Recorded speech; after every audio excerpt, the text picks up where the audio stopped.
Picture this. Someone asks how you are. Your mouth opens. Fine comes out. Automatic, instant, way before you even checked, before you even asked yourself the question. And the other person nods and moves on, because that's what you both agreed to. That's the contract.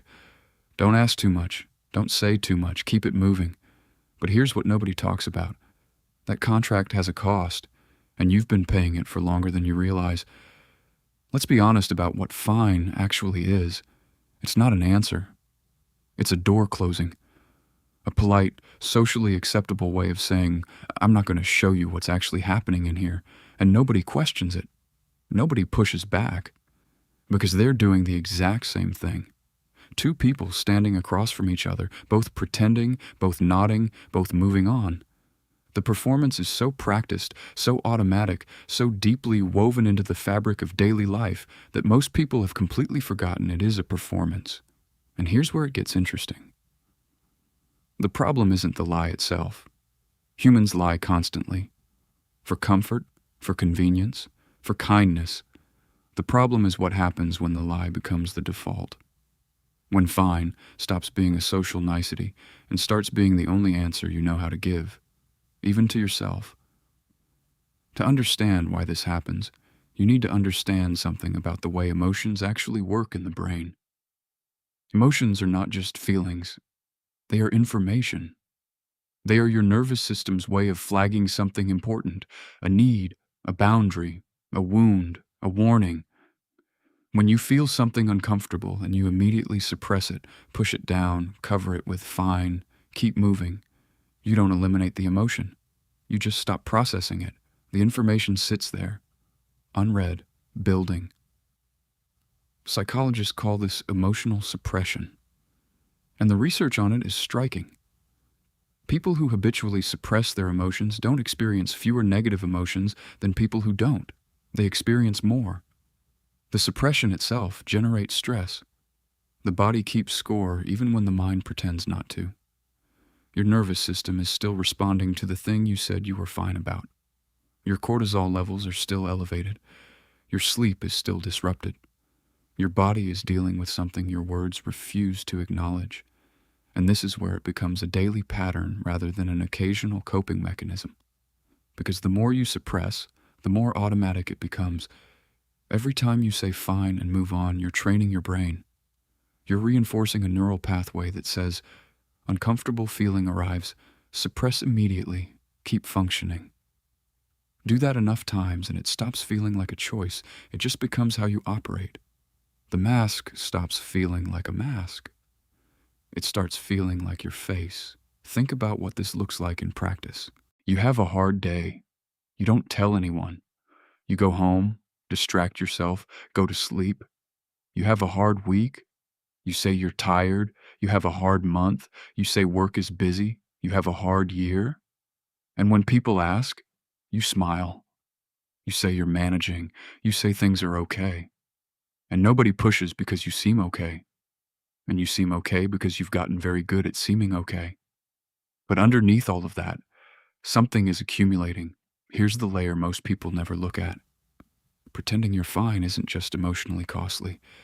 It's an identity problem. Because the version of you that shows up in public, the fine version, the functioning version, the version that nods and keeps moving, that version starts to feel more real than the actual one.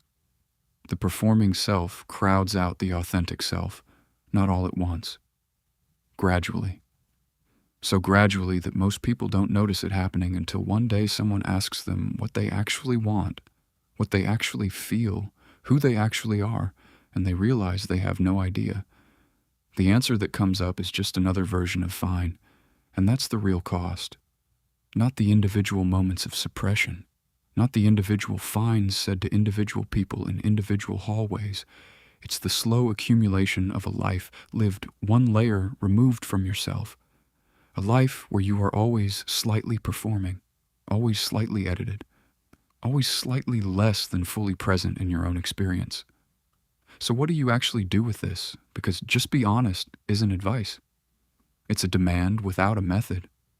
And for someone whose entire nervous system has been trained to suppress, being suddenly open isn't just uncomfortable, it's genuinely terrifying.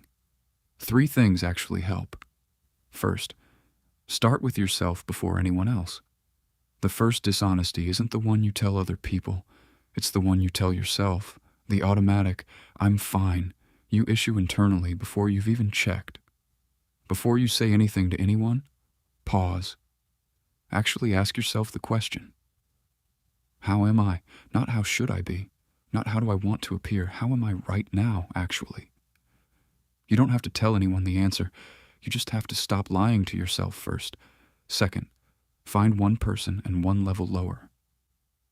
You don't need to suddenly perform emotional honesty for everyone in your life. That's overcorrection. Find one person, one safe person, and be one level more honest than usual. Instead of fine, actually a bit tired. Instead of managing, finding it hard this week. Small steps, real ones. The goal isn't to become a different person overnight. It's to create one small opening where the mask isn't required.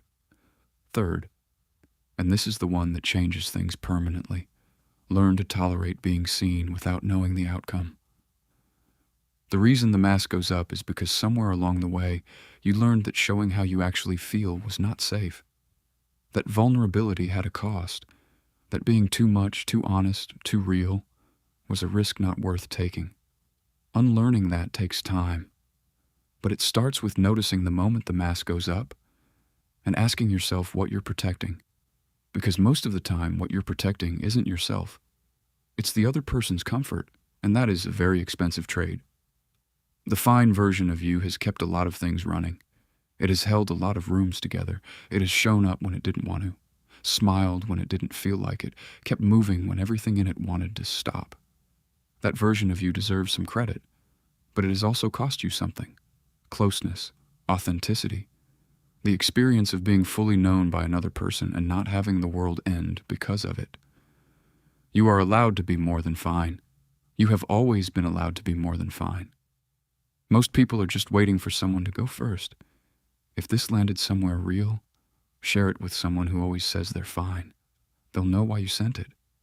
And if you want to keep going deeper into the patterns quietly running your life, stick around.